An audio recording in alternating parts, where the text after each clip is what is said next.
C'est-à-dire la République, la démocratie, la liberté d'expression, la liberté de penser et de vivre ensemble. C'est pour ces principes que les journalistes de Charlie Hebdo ont donné leur vie, que des policiers, des anonymes sont tombés. La liberté de la presse est un des piliers de la démocratie. Lui porter atteinte pour quelque motif que ce soit, c'est attenter à l'humanité entière. Le crayon des dessinateurs, la plume, les micros, les appareils photos, les caméras des journalistes informent, amusent, dénoncent, mais dérangent aussi les fanatiques et les extrémistes de tous bords.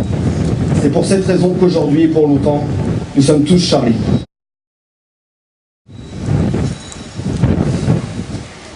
Songez que le jour où, après 30 années de développement intellectuel et d'initiative par la pensée, on verrait ce principe sacré, ce principe lumineux de la liberté de la presse s'amoindrir au milieu de nous, ce serait en France, ce serait en Europe, ce serait dans la civilisation entière l'effet d'un flambeau qui s'éteint.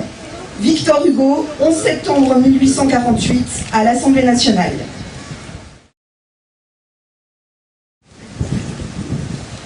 Nous voulons exprimer notre émotion et notre grande affection aux familles des victimes de l'attentat au journal Charlie Hebdo et Porte de Vincennes. Nous condamnons avec tous ces actes inqualifiables.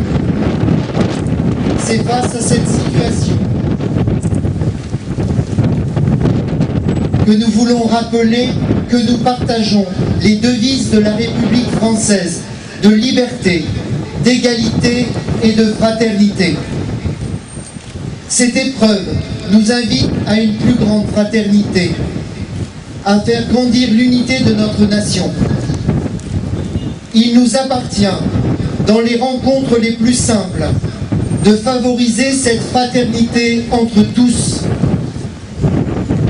Il ne faut pas que la crainte nous renferme, mais que nous osions aller à la rencontre de l'autre, connaître ses traditions, ses convictions.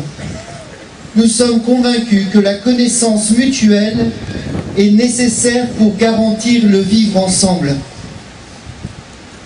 Ces événements doivent nous conduire à construire des ponts plutôt que des murs.